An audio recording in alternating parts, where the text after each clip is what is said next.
Salvi, Shalom semua sahabat sang murid. Pada kesempatan kali ini, mari kita bersama-sama melihat kesaksian dari seorang wanita yang tangguh dan luar biasa. Siapa dia? Ini dia, Ibu Diana Madurese. Salam, damai dan sejahtera beserta kita semua. Amin. Kembali bertemu bersama saya Diana Madurese. Tapi sebelumnya marilah saudara, sebelum kita sama-sama memulai untuk menonton channel saya ini, izinkan saya untuk berdoa terlebih dahulu biar Roh Kudus mengurapi kita semua. Amin. Haleluya. Tuhan Bapa di surga, terima kasih ya Bapa atas kebaikan Engkau bagi kami semua. Bapa di surga, sebentar lagi hamba-Mu akan menyampaikan kesaksian ya Tuhan, di mana Engkau menyelamatkan hamba-Mu Tuhan, di mana Engkau sangat mengasihi hamba-Mu nih Tuhan. Dengan cara-Mu yang unik Tuhan, hamba-Mu sangat bersyukur dan berterima kasih ya Bapa, karena Engkau sungguh sangat baik bagi hamba-Mu. Dan hamba yakin dan percaya Engkau sangat mengasihi semua anak-anak-Mu ya Bapa. Bapa di surga, sebentar lagi hamba-Mu akan menyampaikan kesaksian. Kiranya Tuhan, Engkau urapi hamba-Mu, Engkau pakai bibir mulut hamba-Mu ini ya Tuhan, sesuai dengan kehendak-Mu Bapa, dan sesuai dengan kebenaran apa yang telah hamba alami, di mana kasih karunia Engkau, kasih dan begitu baiknya Engkau bagi hamba-Mu ini Tuhan. Biarlah hamba-Mu menyampaikan kesaksian bahwa Engkau Allah kami yang luar biasa. Bapa di surga, terima kasih Tuhan. Hamba sangat bersyukur dan bersuka cita karena hamba-Mu dan semua orang-orang yang percaya kepada Engkau Tuhan. Engkau memberkati. Di dalam nama Tuhan Yesus Kristus Allah kami. Haleluya, haleluya. Amin.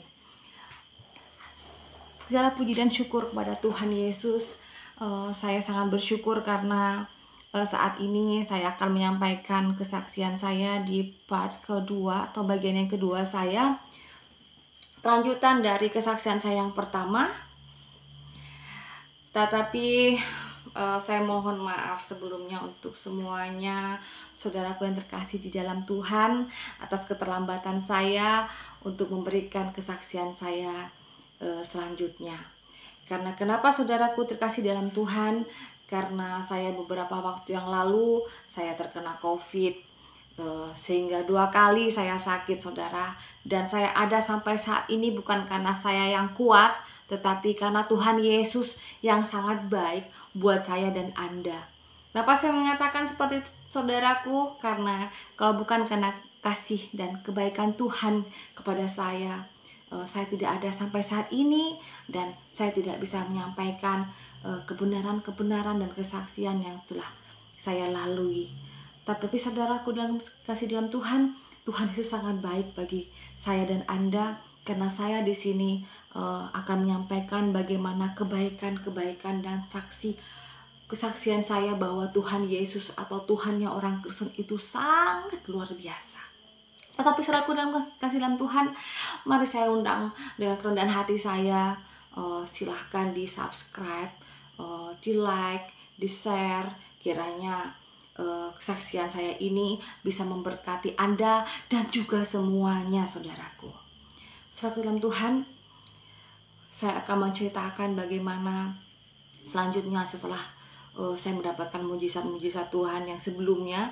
Tetapi itu bukanlah saya langsung saya harus lalu saya masuk Kristen, tidak saudaraku. Tetapi saya ini adalah manusia biasa, di mana saya meskipun mendapatkan banyak mujizat dari Tuhan, tetapi saya waktu itu masih belum tergugah hati saya benar-benar.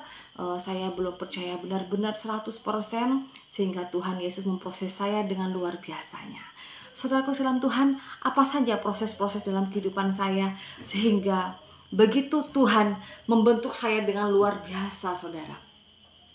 Tepatnya setelah saya bercerai dengan mantan suami saya tahun 2011, saudaraku dalam Tuhan, disitulah awal mulanya saya menjadi single parent ya, dimana saya harus menghidupi kedua anak saya, demikian juga dengan diri saya sendiri.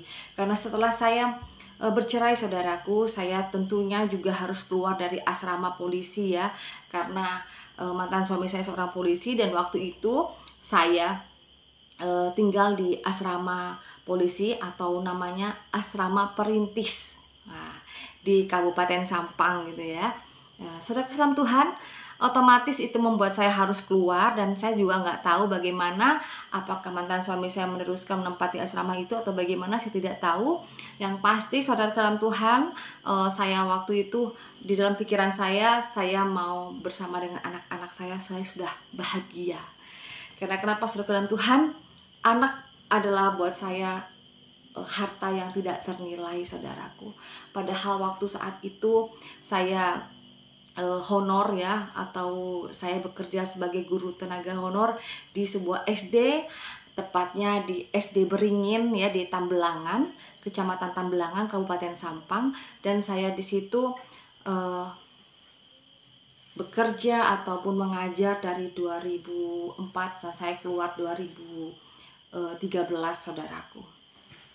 Saudaraku yang terkasih di dalam Tuhan, begitu banyak proses Tuhan yang luar biasa pada saya, karena saya memulai hidup baru dari nol saudara, dimana saya harus sukwan ataupun saya harus mengajar sebagai tenaga honor itu dari Kabupaten Sampang ke Kecamatan Tambelangan, itu sangat jauh ya, lumayan jauh ya buat saya saudaraku, dimana saya harus pakai motor itu kurang lebih 30 menit dari rumah, dan saya juga harus membagi waktu saya, dimana saya harus mengantar dan menjaga anak saya yang waktu itu yang kecil masih SD ya. Tapi saudara Tuhan, saya sangat bersyukur dan bersukacita karena anak-anak saya dari dulu dan sampai sekarang luar biasa dan sangat penurut kepada saya, dan anak-anak saya juga menjadi anak-anak Tuhan yang luar biasa. Saudaraku dalam Tuhan, tepatnya setelah saya bercerai, saya juga ngekos ya, indekos saya di sebuah kampung, atau tepatnya di Jalan Delima ya, Jalan Delima di Kabupaten Sampang. Saudara Tuhan, luar biasa sekali, karena di saat itu saya harus ngontrak rumah ya, sebagai seorang single parent ya. Saya harus membagi waktu di mana saya harus ngajar, di mana saya harus menjaga anak saya yang kecil, demikian juga anak saya yang laki-laki, dan itu bukan pekerjaan yang mudah. Saya harus mengantarkan anak saya itu dengan cepat-cepat supaya saya juga sampai ke tempat saya ngajar itu jam 7. Saya sudah sampai ya, karena jam 7 sudah mulai sekolah masuk waktu itu. Nah, demikian juga abangnya juga seperti itu. Saudaraku dalam Tuhan, dan saya pun juga minta izin dengan kepala sekolah waktu itu ya. Bapak kepala sekolah saya adalah namanya adalah Bapak Kadeni ya, sangat baik dengan saya, dan demikian juga teman-teman guru pengajar yang lain sangat baik dengan saya. Saudara dalam Tuhan, sehingga saya dari berangkat pagi-pagi sampai saya pulang, bagaimana caranya, harus saya jam 10 atau paling lambat setengah 11 saya sudah harus pulang dan ada di rumah saudaraku. Dan terlebih lagi saya juga untuk menambah uang belanja saya juga harus berjualan waktu itu saudaraku ya. Saya berjualan seperti baju, tas atau dompet, dan saya juga berjualan waktu itu saya berjualan kayak sendal-sendal gitu ya. Jadi waktu saya pulang kerja dari pagi saudara, siang itu saya jemput anak saya sekitar jam 10, lalu saya masak dan lain sebagainya, memberi makan anak saya yang kecil, demikian juga saya langsung menjemput anak saya yang laki-laki. Jadi saudaraku dalam Tuhan, ya kesibukan saya setiap hari seperti itu. Setelah nanti siang harinya atau sorenya, saya biasa ngajak anak-anak saya untuk jualan keliling ke kampung-kampung saudara. Dan itu membuat saya melihat anak-anak saya menjadi semangat Meskipun ya kita memulai semuanya dari nol ya, tapi saya yakin dan percaya proses Tuhan itu adalah sebuah pendewasaan iman, saudara. Saudara dalam Tuhan, tetapi itu bukanlah hal yang harus saya hadapi, yang sangat menyakitkan hati saya, demikian juga mengecewakan hati Tuhan. Tapi saudara dalam Tuhan, suatu saat saya pernah juga kekurangan waktu itu, dimana saya nggak punya apa-apa untuk memasak, saya pun juga nggak ada. Saya masih ingat waktu itu, kejadian itu, saudara, dimana anak saya yang kecil udah nangis-nangis. Dia bilang, mama saya lapar, tetapi saya nggak punya sebutir beras waktu itu, saudara. Untuk memasak saya nggak ada, jadi saya masak air waktu itu. Saya masak air, anak saya yang kecil menangis, mama nih masak apa lama banget, aku mau makan, ma. Dari saat itu saya bilang, sabar ya sayang, sabar ya nak. Emasnya ini, anak saya yang pertama yang laki-laki, dia ngelihat apa sih yang mama masak gitu kan. Anak saya laki-laki nanya, mama masak apa? Dari tadi masak air. Lalu saya peluk anak saya yang laki-laki, saudara. Maafkan mama, nak. Mama gak punya apa-apa yang mau mama masak. Terus waktu itu, saudara, saya nangis. Sampai akhirnya anak saya yang perempuan itu tertidur, saudara. Tertidur. Di sore hari itu tertidur karena kelaparan. Saya menangis, saya berdoa. Ya Tuhan, ya orang Kristen, karena waktu itu saya belum dibaptis, saya belum lahir baru, saudaraku. Jadi doa-doa saya itu ya, saya mengucapkan, ya Tuhan, ya orang Kristen, kenapa hidup saya sangat sakit seperti ini? Kenapa sakit seperti ini? Kenapa untuk saya mau makan aja susah banget gitu kan? Kenapa semuanya begitu? Saya capek pikiran, capek tenaga. Saya waktu itu menangis. Anak saya yang laki-laki meluk saya. Dia bilang, mama yang sabar. Disitulah saya jadi dibilang menangis, saya juga bahagia gitu. Menangisnya sedih banget dengan keadaan saya, tapi bahagianya saya memiliki anak yang luar biasa, sangat mengerti dengan mamanya. Saudara kasih dalam Tuhan, tetapi itulah pertolongan Tuhan luar biasa pada hidup saya. Tidak lama kemudian ada teman saya datang waktu itu. Dia bilang, dia datang mau main. Din, kamu masak apa? Dia bilang gitu. Kenapa anak kamu itu nangis? Saya dengar tadi anak kamu mau makan. Saya bilang, iya nih, saya lagi nggak ada apa-apa di rumah. Tapi saudara Tuhan, maksud kamu, kamu nggak punya apa? Saya nggak punya beras, saya nggak punya apa-apa.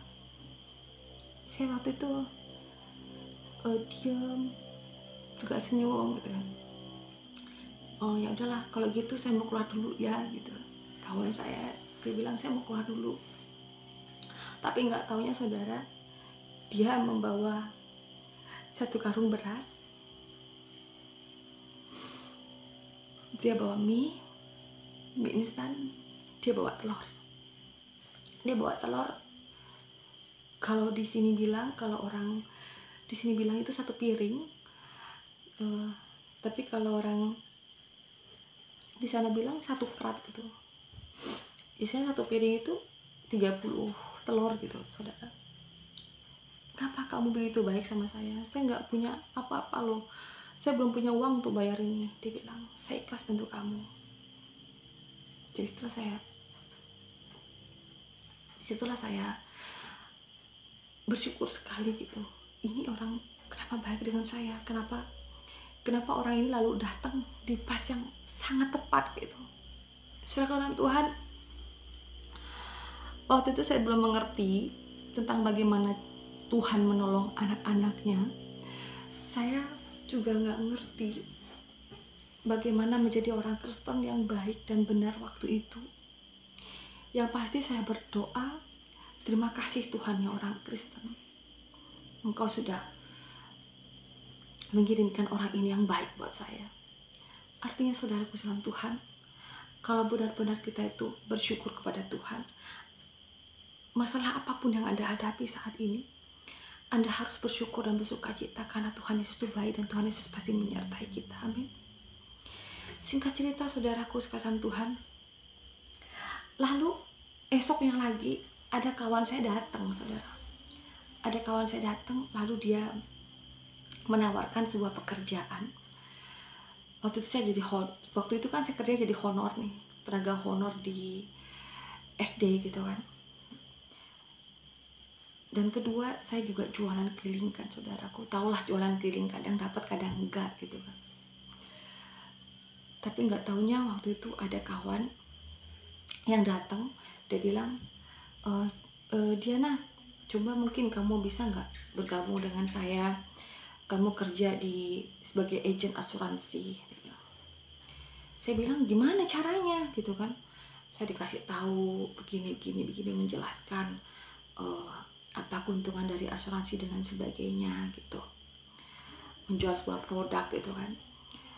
Puji Tuhan saudaraku, waktu itu saya sangat bersyukur sekali. 1 bulan saya bekerja di sebuah agen asuransi, saya langsung jadi top agent waktu itu, dan saya mendapatkan ya pemasukan yang luar biasa. Budgetnya kurang lebih waktu itu 5 juta 1 bulan. Saya sangat bersyukur dan berterima kasih gitu kepada Tuhan yang orang Kristen waktu itu. Nah, disitulah saudaraku dalam Tuhan, awal mulanya dimana saya jatuh di dalam dosa. Saya menjadi orang yang berbeda gitu. Saudaraku dalam Tuhan, kenapa saya mengatakan seperti itu? Karena setelah saya diberkati oleh Tuhan, ya, tetapi saya sibuk dengan pekerjaan saya. Saya sibuk ke Surabaya, saya bolak-balik Surabaya Sampang, saya juga harus mencari nasabah, belum lagi saya juga ngajar, sehingga ya karena ada pendapatan gitu ya, akhirnya saya bisa ya ada orang untuk memegang anak saya yang kecil waktu itu, saudaraku. Dan akhirnya waktu itu saya pulang ke rumah, singkat cerita saya pulang ke rumah, saudaraku. Saya melihat anak saya laki-laki nangis gitu kan. Kenapa kamu mas? Kenapa kamu nangis gitu kan? Mama, saya dimarahin sama bapak kosnya itu. Kenapa? Karena saya matahkan keran air gitu kan. Matahkan keran air, dia bilang. Ya udah, akhirnya ya udah kalau gitu mama ganti gitu kan. Saya tanya sama bapak kosnya keran airnya seperti apa, lalu saya ganti yang lebih bagus tentunya ya. Tapi anak saya itu waktu itu tetap dimarahin gitu loh, dimarahin, sehingga ya saya sebagai seorang ibu udah mengganti, sudah bertanggung jawab, tapi anak saya tetap dimarahin gitu kan. Terus saya gitu nangis, saya, kenapa Tuhan, kenapa segini banget gitu kan. Saya di sini ngekos, saya ini belajar gitu kan.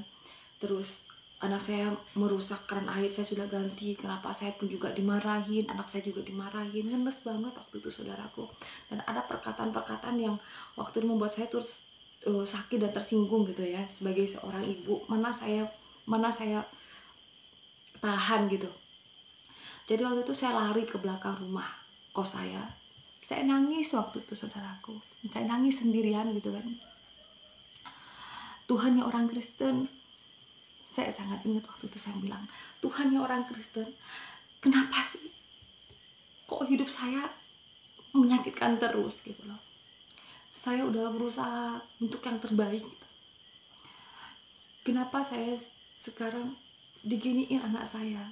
Saya nggak masalah loh orang lain menyakiti saya, memaki saya, atau melakukan apapun yang membuat hati saya sakit dan kecewa. Saya nggak masalah loh, cuma jangan sampai anak saya gitu. Pokoknya ya Tuhan ya orang Kristen, waktu itu karena entah kenapa gitu ya, kecewa saya yang terlalu besar gitu. Akhirnya saya bilang, Tuhan ya orang Kristen, pokoknya saya mau punya tanah sendiri, saya mau punya rumah sendiri. Nah, waktu itu saudaraku dalam Tuhan, saya nunjuk sesuatu, saya nunjuk sebuah sepetak tanah. Saya katakan, Tuhan ya orang Kristen, saya mau beli tanah itu. Pokoknya gimana caranya, Tuhan ya orang Kristen harus memberikan saya tanah itu. Saudara dalam Tuhan, saya adalah orang yang bandel. Saya orang yang menantang Tuhan ya orang Kristen. Saya pengen minta bukti. Banyak sekali. Saya pengen punya bukti. Bagaimana sih caranya Tuhan ya orang Kristen itu membuat saya itu nyaman gitu. Membuat saya lebih percaya. Saya nunjuk sesuatu, saudaraku. Saya bilang, saya mau tanah itu. Pokoknya tanah itu Tuhan ya orang Kristen kasih dengan saya. Saya mau nantinya mau bangun rumah di situ. Saya pengen punya rumah sendiri. Saya pulang, saudaraku. Habis nangis saya pulang. Dengan penuh kecewa saya waktu itu. Pokoknya saya harus punya tanah itu. Saya nggak tahu kenapa, saudaraku. Kenapa saya begitu, hati saya itu pokoknya harus. Terpujilah nama Tuhan. Waktu itu, saudaraku. Esoknya, beberapa hari kemudian, saya mendapatkan nasabah yang luar biasa, saudara. Bahkan nasabah saya waktu itu mayoritas adalah kepala desa. Dan saya juga mendapatkan beberapa orang yang saat itu jadi nasabah saya. Sampai ya luar biasa lah, sehingga saya nggak tahu kenapa waktu itu. Dan suatu malam gitu kan, kawan saya yang punya tanah itu datang ke rumah, saudaraku. Lalu dia nanya, "Din, kamu mau nggak beli tanah aku yang di belakang?" Dia bilang, "Oh ya?" Saya bilang, "Berapa harganya?" 50 juta. Saya bilang, saya nggak punya uang segitu amat gitu kan, sebanyak amat kayak gitu kan. Saya bilang, "Kalau cicil bagaimana?" Dia bilang, "Nanti saya bilang sama bapak aku." Singkat cerita, saudaraku sekalian Tuhan, esoknya dia datang ke rumah saya. Dia bilang, "Oke, sama bapak katanya kamu boleh nyicil." Padahal saudaraku yang dikasih dalam Tuhan, saya dulu pernah, di saat saya masih berkeluarga dengan mantan suami saya pernah mau nawar tanah itu, tapi nggak dikasih. Tetapi saudara Tuhan, lah ini saya waktu itu dalam keadaan marah, minta dengan Tuhan ya orang Kristen, ya kan? Tapi malah dikasih gitu, nyicil lagi. Singkat cerita, saudara dalam Tuhan, akhirnya setelah nyicil itu saya bisa membayar sampai lunas gitu. Saudaraku dalam Tuhan, apabila kita meminta dengan sesuatu pada Tuhan dengan yang tulus, benar-benar tulus dan percaya, Tuhan Yesus pasti akan memberikan. Itu yang poin yang saya dapat saat ini, bahwa apabila kita berdoa dengan sungguh-sungguh, meminta kepada Tuhan dengan bersungguh-sungguh, yakin dan percaya, Tuhan pasti memberikan. Singkat cerita, saudara dalam Tuhan, luar biasanya lagi, pekerjaan saya semakin diperlancar, saudara, sehingga saya bisa membangun sebuah rumah. Saudara Tuhan, rumah saya waktu itu saya bangun dengan ya tenaga saya sendiri dan juga anak saya, dan dibantu oleh juga seorang teman saya gitu kan. Sehingga saya bisa membangun rumah 2 kamar, dapur, kamar mandi, dan ruang tamu. Itu sudah sangat luar biasa buat saya. Karena waktu itu saya masih kurang lebih jadi single parent itu menginjak tahun yang kedua. Bayangkan saudara kesal Tuhan, 10 tahun saya menikah dengan seorang anggota, belum pernah merasakan punya rumah sendiri. Saya nggak tahu kenapa.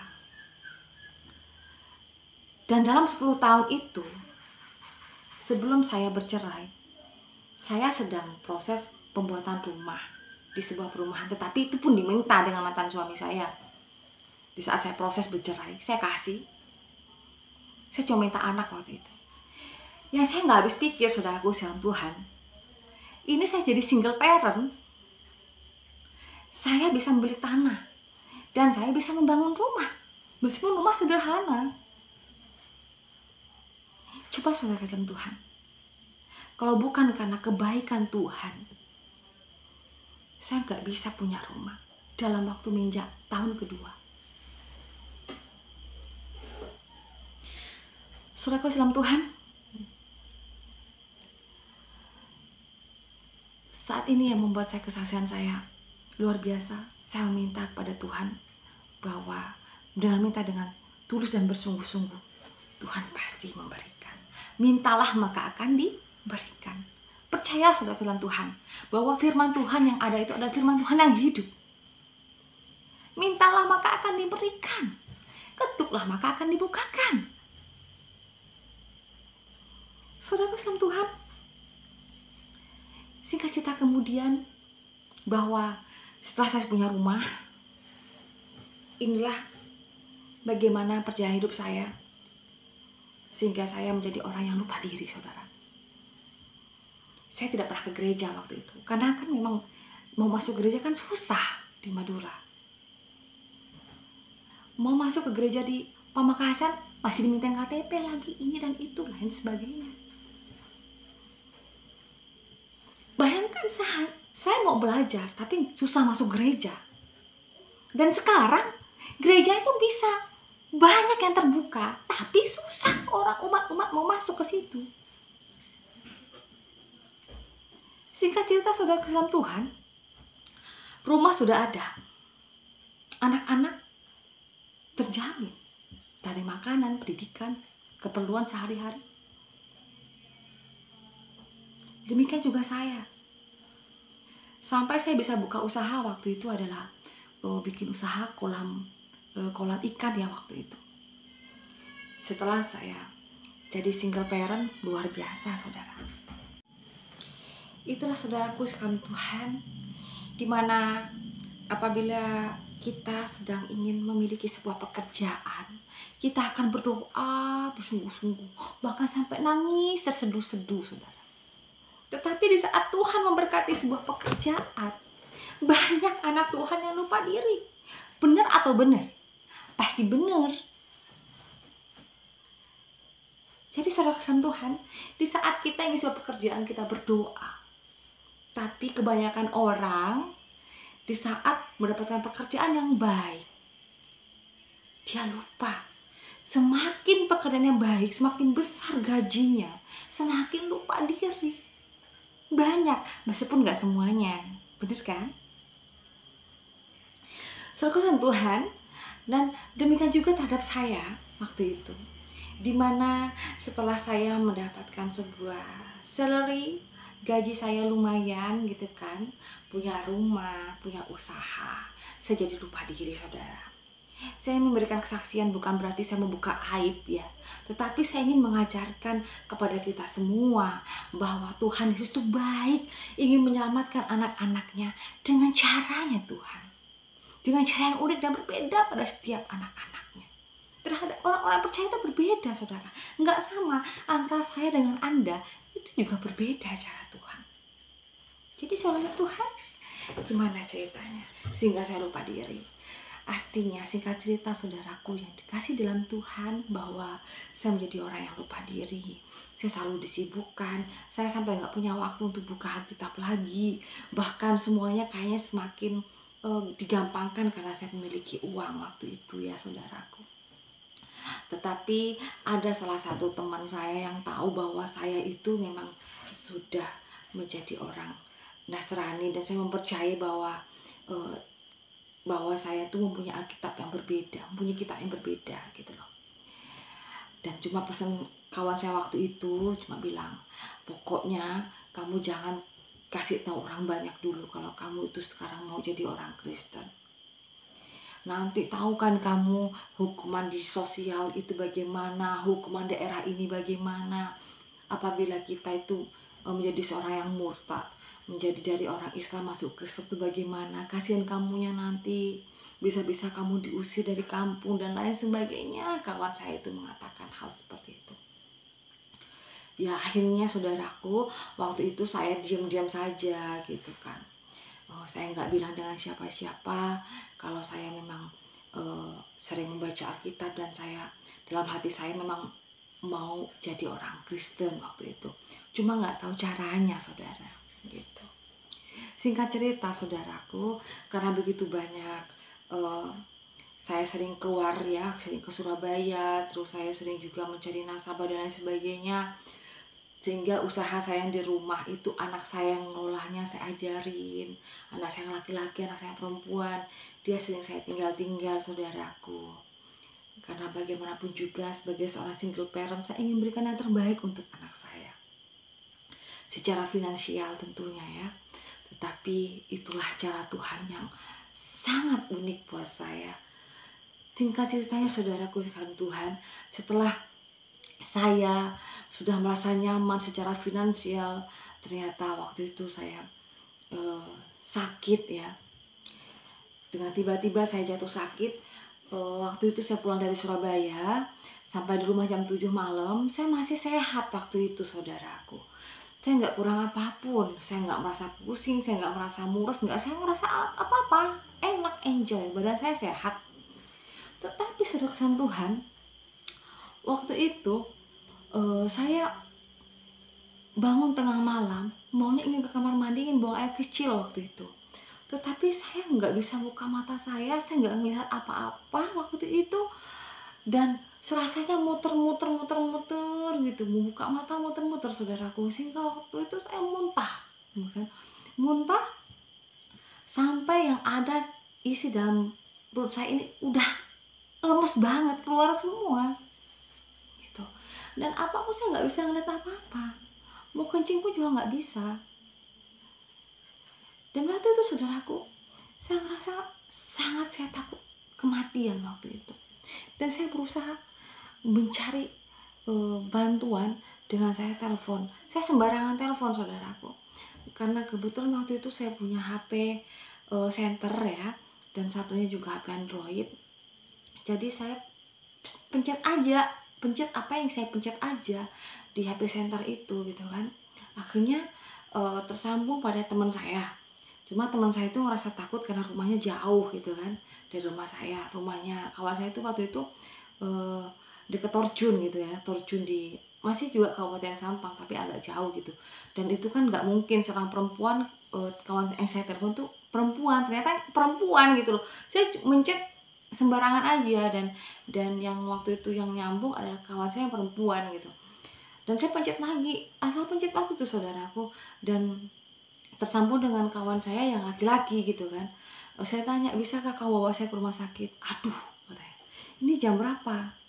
Jam 1 mau jam 2. Kalau saya pergi ke rumah kamu, apa katanya orang-orang? Emang bener kan saudaraku? Meskipun dalam keadaan sakit, mau gak mau, ya gak mungkin dong orang laki-laki datang jam 1 lebih gitu kan, pagi. Apa katanya orang? Apalagi waktu itu saya masih single parent. Singkat cerita saudaraku, akhirnya kawan saya itu datang. Saya harus menahan sakit dari jam 1 pagi. Saya menahan sakit, muntah dan sebagainya. Saya nggak tahu harus mau berbuat apa. Saya cuma bisa diam, saya cuma nangis, saya cuma berdoa waktu itu. Ampuni saya Tuhan ya orang Kristen. Ampuni saya Tuhan ya orang Kristen. Saya takut mati Tuhan ya orang Kristen. Bagaimana tolong saya Tuhan ya orang Kristen. Saya berdoa. Akhirnya saudaraku, singkat cerita jam 6 pagi kawan saya yang laki-laki itu datang. Dia dobrak pintu rumah saya dan bawa saya ke rumah sakit. Singkat cerita saudaraku, saya di rumah sakit nggak dapet kamar. Karena waktu itu ada wabah, kalau nggak salah ya waktu itu adalah wabah kencing tikus, diakibatkan karena Kabupaten Sampang waktu itu dalam banjir ya, keseringan banjir sehingga ada wabah kencing tikus waktu itu. Jadi saudaraku, di dalam rumah sakit itu katanya, kalau waktu itu kan kenapa saya bilang katanya, saya nggak bisa ngelihat gitu loh, gelap. Katanya kawan saya kan dibawa ke UGD nih gitu kan, dan saya nggak dapat kamar karena kamar tuh penuh, bahkan orang yang sakit waktu itu sampai di depan kamar gitu, saking nggak dapatnya. Saya ada di UGD. Jadi saudaraku, hal yang membuat saya takut adalah waktu itulah kematian gitu kan. Saya berdoa minta ampun pada pada Tuhan yang orang Kristen. Tuhan yang orang Kristen, saya minta ampun, saya nggak mau mati, saya takut mati, gini. Dan saudaraku dalam Tuhan, tahu nggak, kalau dalam keadaan kita sakit keras ataupun kita dalam keadaan sakit, sebanyak apapun harta kita, seberapa banyak pun uang yang kita miliki, nggak ada gunanya. Itulah yang saya rasakan, saudaraku.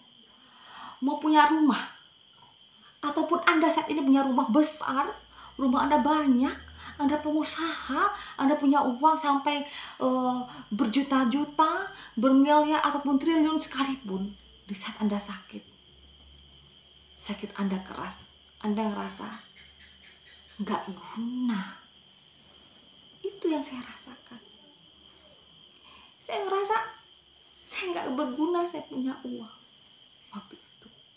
Sehingga saya berdoa, minta ampun sama Tuhannya orang Kristen waktu itu.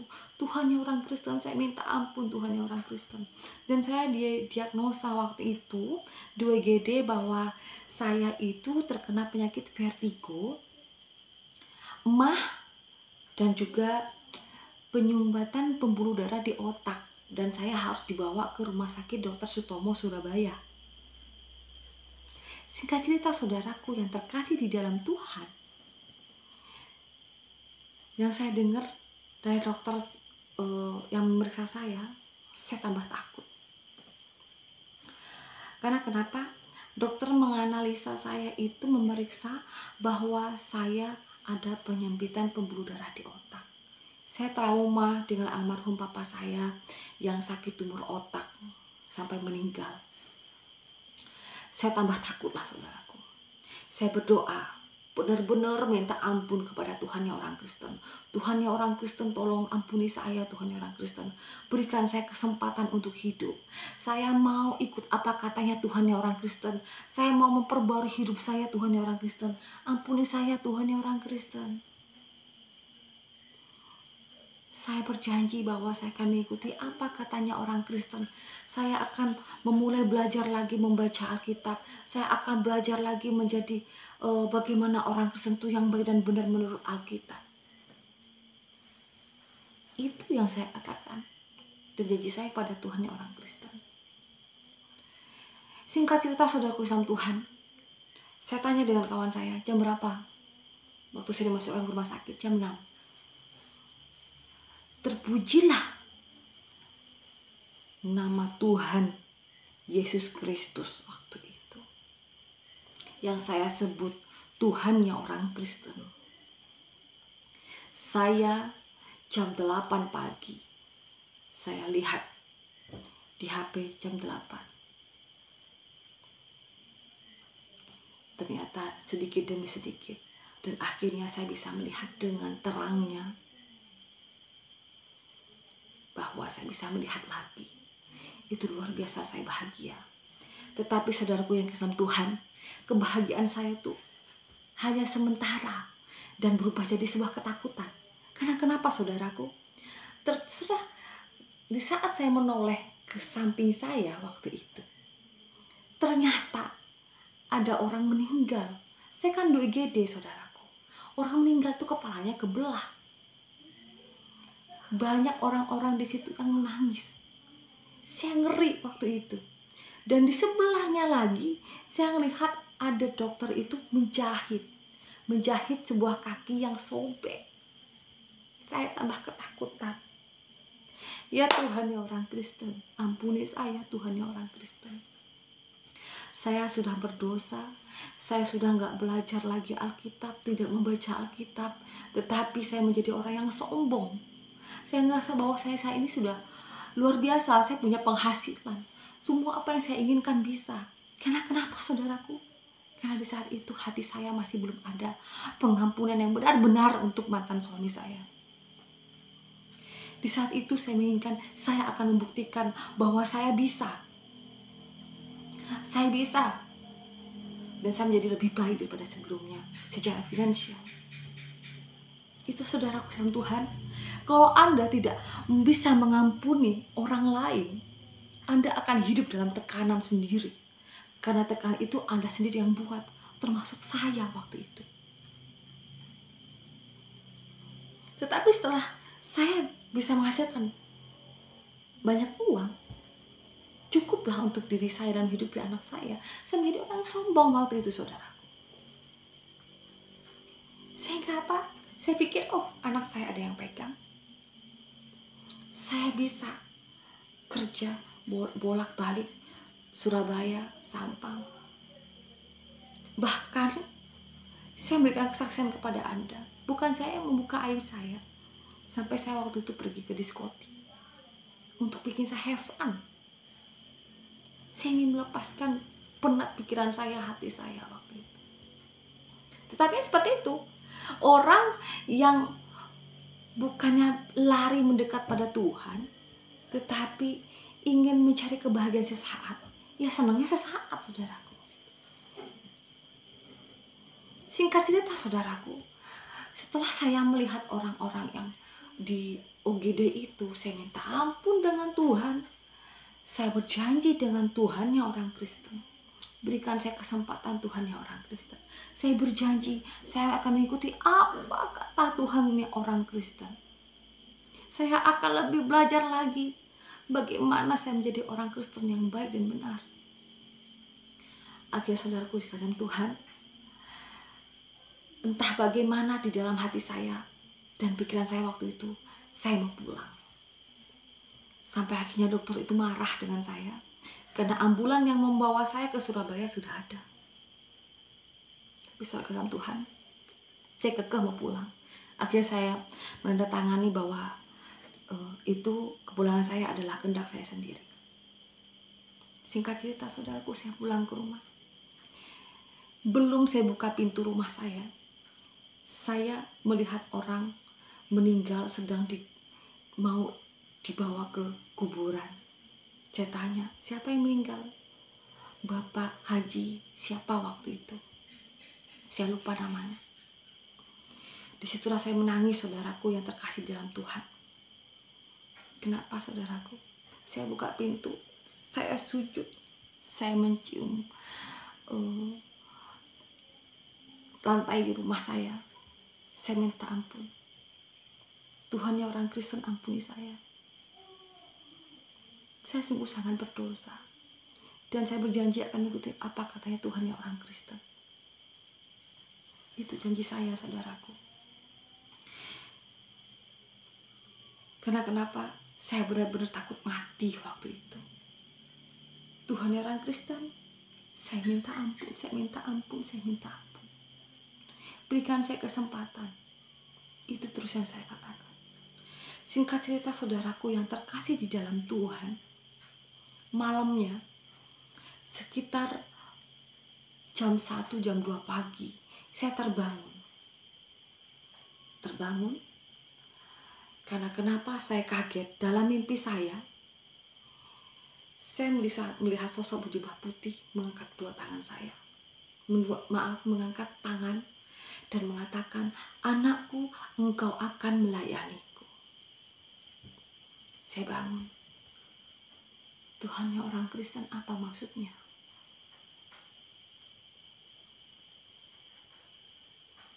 Saya tertidur lagi. Tak lama lagi saya terbangun lagi karena kaget. Mimpi saya sama. Sosok berjubah putih mengangkat kedua tangannya. Anakku, engkau akan melayaniku. Dan yang saya lihat waktu itu adalah peta Indonesia. Tetapi yang terang, ada lampu merahnya itu adalah Pontianak. Saya bilang, ampunlah Tuhan yang orang Kristen. Enggak adakah tempat yang lain lagi selain di Kalimantan? Saya enggak mau ke Kalimantan. Titik. Saya enggak mau. Karena kenapa, saudaraku sekasih dalam Tuhan? Waktu itu yang saya ingat adalah mohon maaf. Ini saya menceritakan apa yang saya pikirkan. Tapi saya yakin dan percaya anak-anak Tuhan yang sudah bertobat pasti akan menjadi lebih baik, dan lebih baik lagi. Yang saya pikirkan waktu itu adalah suku saya yang dari Madura pernah mempunyai permasalahan, dan itu bukan rahasia lagi, ya kan?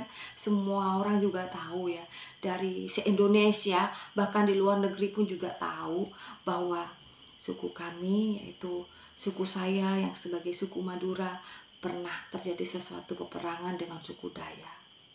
Jadi saudara dalam Tuhan, waktu itu terus terang saya jadi takut, dan saya nggak mau, dan saya nolak untuk pergi ke Kalimantan.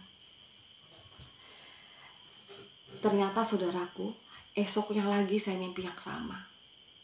Saya melihat sosok berjubah putih mengangkat kedua tangan. Anakku, engkau akan melayaniku. Yang saya lihat adalah peta Kalimantan, yaitu Pontianak.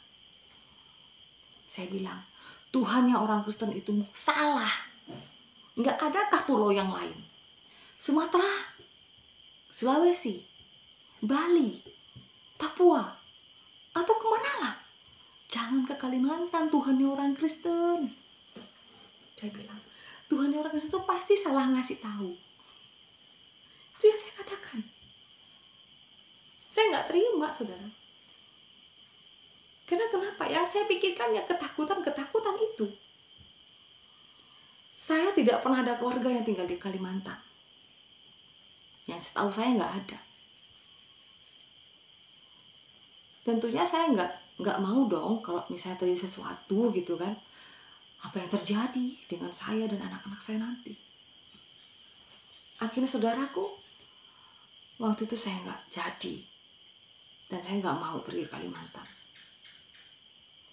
Tetapi saudaraku sekalian Tuhan, sebulan kemudian, 2 bulan kemudian, disitulah saya terkena sakit.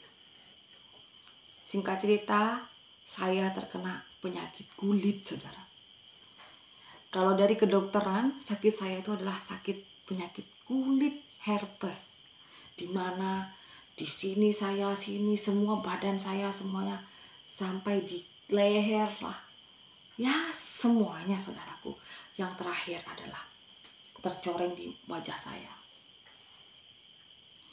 Disitulah saya bilang, Tuhannya orang Kristen, kenapa dan apa yang terjadi dengan saya?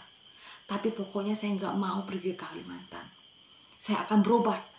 Saya berobat, saudaraku, pergi ke dokter, dikasih salep, dikasih obat untuk diminum, disuntik antibiotik dan lain sebagainya. Nggak mempan, saudara. Sampai saya ke dokter, saya nggak mempan itu diobatin penyakit kulit saya. Yang buat saya menjadi oke adalah, yang terakhir adalah di wajah saya kecoreng. Saya bilang, oke lah Tuhannya orang Kristen. Kalau memang Tuhannya orang Kristen ingin saya pergi ke Kalimantan, berarti saya harus nitipkan anak saya ke tante saya waktu itu. Karena yang paling dekat adalah tante saya yang tinggal di Semarang. Tapi waktu itu saya nggak bilang bahwa saya ke Kalimantan. Karena ya disuruh oleh Tuhannya orang Kristen. Yang saya bilang adalah, saya nitip anak saya dulu. Karena saya mau mencari pekerjaan. Artinya, saya waktu itu masih menutup-nutupi bahwa saya sebenarnya sudah ada iman kekristenan itu dalam hati saya. Tapi karena saya takut dengan keluarga saya waktu itu, saudaraku. Sehingga saudaraku sekalian Tuhan, setelah kenaikan kelas, saya nitip anak-anak saya yang pertama dan kedua, yaitu Silvario dan juga Angel. Saya titipkan ke tante saya di situ di Semarang. Lalu saya pergilah ke Kalimantan. Sebelum saya berangkat ke Kalimantan, saya bilang, Tuhannya orang Kristen, saya mau ke Kalimantan.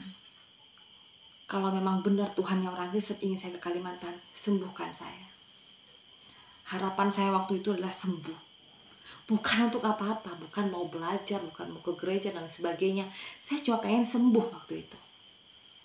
Singkat cerita, saudaraku sekalian Tuhan, saya ngechat kawan-kawan saya di Facebook.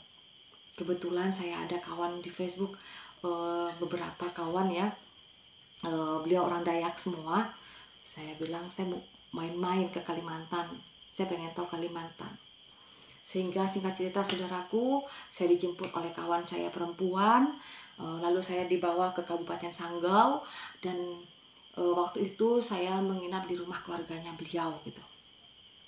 Singkat cerita saudaraku yang terkasih dalam Tuhan, hal yang pertama yang saya lakukan ke Sanggau itu bangun pagi-pagi, saya dibawa pergi ke Riang.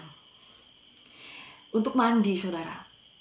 Karena di situ saya baru tahu ternyata orang di situ senang banget kalau mandinya di riam gitu. Riam itu adalah kalau di Jawa namanya kayak di kali, tapi ada batu-batunya gitu, saudara. Gitu. Nah, waktu itu saya mohon maaf.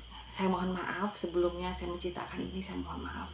Inilah kesaksian saya sebelum saya lahir baru, sebelum saya dibaptis, saya mohon maaf. Jadi di situ saya masih ada kesombongan. Saya juga belum benar-benar bertobat gitu kan.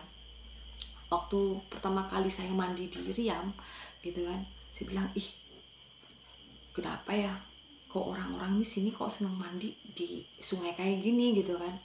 Apalagi masih banyak daun-daun kering gitu kan. Dibilang ya kotor gitu ya kalau menurut saya, karena waktu itu kan saya baru pertama kali tinggal di sini, dibawa ke riam gitu kan, ke sungai. Di situ saya bilang, ih, kenapa kotor sekali ya gini-gini, tapi saya diajak mandi, saya iyain aja gitu kan. Saya iyain aja. Hal yang luar biasa waktu itu adalah, saudaraku, luka-luka saya, borok-borok saya nih kering. Satu kali saya mandi, saya ngerasakan sakitnya itu sudah nggak ada, saudara. Dan saya masih ingat di situ 3 hari. 3 hari itu bener-bener kering, saudaraku. Udah nggak sakit, boroknya diginikan udah nggak ada gatal-gatal, udah nggak ada baunya gitu kan. Terus saya pikir, oh, ternyata Tuhannya orang Kristen yang bikin saya sakit. Oh, ternyata Tuhannya orang Kristen pengen saya ke Kalimantan. Oh, saya bilang, oke lah kalau gitu, saya udah sembuh. Singkat cerita, saudaraku yang terkasih dalam Tuhan, setelah saya sembuh, saudara, saya nggak lama pulang lagi ke Madura.